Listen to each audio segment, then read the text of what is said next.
So the scandal surrounding the author Thomas King continues. Now, Thomas King is an American-Canadian writer living in Canada for many years, who self-described as Indigenous for his entire career. He's 82 years old now, and suddenly he has discovered he's not Indigenous. This isn't a question of being only 10% Indigenous or 5% Indigenous.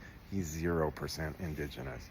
He's built his entire career on his Indigenous identity, or what he claimed was his Indigenous identity.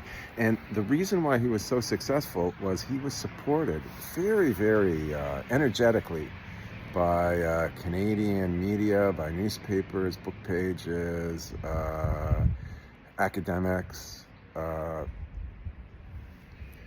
institutions, media institutions like the CBC, all supported him quite strongly. Yes, there were rumors and so forth. The CBC has sort of played it both ways, one could say.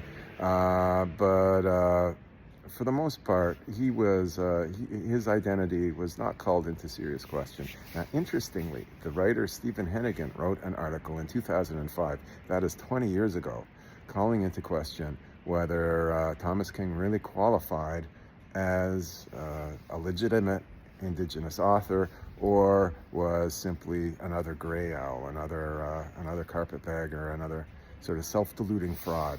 And there are many Indigenous writers who have also been quite hard on Thomas King.